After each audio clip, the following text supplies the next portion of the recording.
Continuamos en Agenda 21 del día de hoy, en esta oportunidad con el consejero de la hermana nación de Bolivia, Marco García, que amablemente accedió a conversar con nosotros en esta jornada especial de Agenda 21. Marco, quisiéramos inicialmente que nos pudieras dar un comentario acerca de la profundización de la democracia partiendo del ejercicio libre del derecho de la abogacía en Bolivia, toda vez que siempre existe alguna consideración o interpretación acerca de los matices que genera un gobierno determinado u otro. Bienvenido. Bueno, buenos días y gracias por la entrevista. Bueno, la pregunta es relativamente compleja considerando lo que está sucediendo en mi país a partir del 2006. Sin entrar en consideraciones de fondo, podemos decir que la abogacía ha sido seriamente afectada, tanto por el proceso constituyente que hemos vivido y posteriormente con dos disposiciones. Primero, la primera que deja sin recursos a la abogacía organizada, y la segunda que elimina la colegiación obligatoria, que era un fundamento de la abogacía organizada para constituir el gremio, para la habilitación profesional. Y a partir de esos dos elementos, que parecen aislados y únicamente orientados hacia el gremio abogadil, algunos acontecimientos que tienen que ver ya con la conformación del órgano, de los órganos de administración de justicia, los cuales lamentablemente, en mi opinión por lo menos, ya no cumplen el requisito de independencia que deberían tener, porque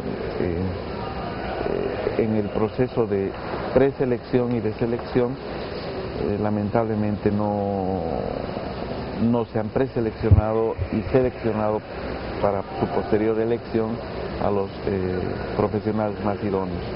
Entonces, a partir de eso podemos decir que la independencia como elemento esencial en la constitución, la conformación de las altas magistraturas, es un elemento que no se ha cumplido, y esto ha afectado lamentablemente y afecta lamentablemente la seguridad jurídica y el desempeño adecuado de mi Ahora, gremio. ¿es explícita la injerencia, por ejemplo, del poder político y de lo que significa el gobierno de Evo Morales Ayma en esta situación de la independencia? ¿Es explícito eso? Bueno, no hay algunas cosas en las que sí hay una injerencia explícita, y otras en las que lamentablemente no podríamos decir que hay, sino solamente suponer que sí, a partir de los hechos. Particularmente en el tema de del funcionamiento del Ministerio Público, de la participación de los fiscales en el proceso de investigación y de acusación. Lamentablemente ahí podemos decir que estos organismos lo único que están haciendo es ejercer una labor persecutoria de elementos identificados de la oposición, y en algunos casos inclusive en contra de los propios abogados que empiezan a asumir defensa en cumplimiento de su función profesional, comienzan a ejercer defensa de estos opositores o de estos elementos identificados como opositores, lo que en algún momento han criticado o critican al régimen. Ahora, ¿tienen ustedes conocimiento, muy a grosso modo, pero desde el punto de vista general, de la situación jurídica que pudieran poseer algunos grupos opositores al actual gobierno o alternativos a ellos, porque incluso no tienen por qué ser opositores, e incluso miembros de esa corriente O sea, ¿pudieras darnos un comentario genérico de lo que significa esa atención jurídica de estos grupos, de manera tal que conocer su situación implica también la participación posterior en el hecho democrático? Un elemento fundamental es, digamos, la forma en la que está dividido mi país.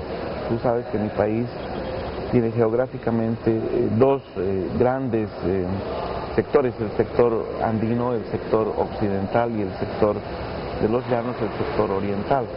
El sector oriental ha estado identificado como opositor, al cual se le ha llamado media luna.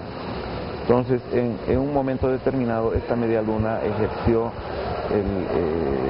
la bandera, llevó adelante la bandera de la autonomía, es decir, una pretensión de querer tener mayores facultades,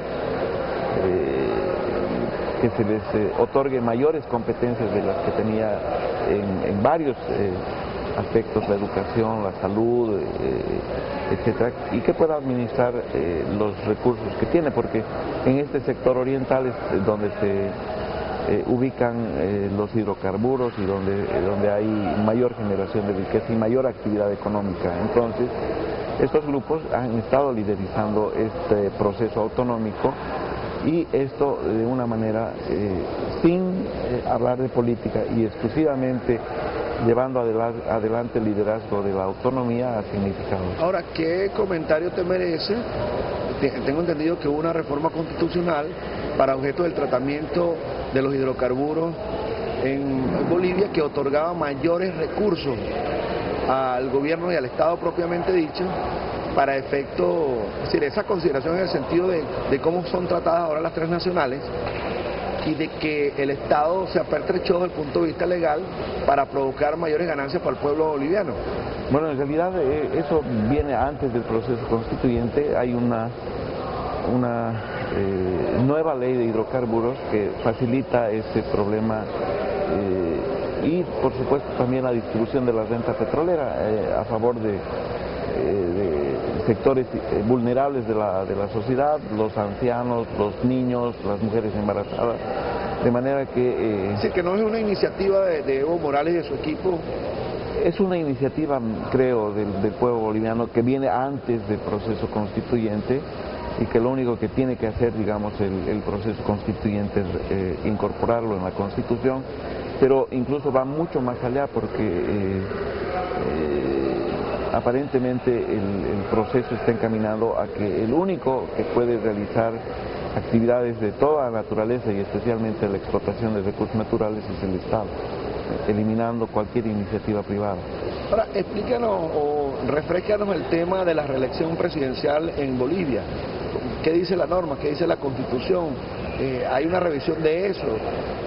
El primer punto ha tenido que ver con el hecho de que se ha considerado que la primera etapa del 2006 al 2009 no cuenta, de manera que para el gobierno el primer periodo presidencial es a partir del 2009, culmina el 2014 y en esas condiciones podría ir a la reelección, a la primera,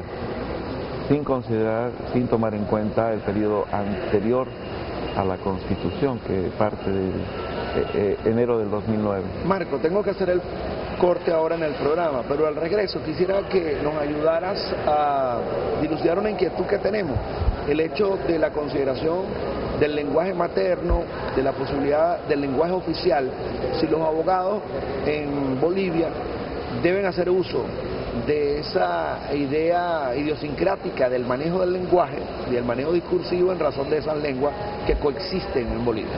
Vamos a regresar en breve con Marcos García en Agenda 21.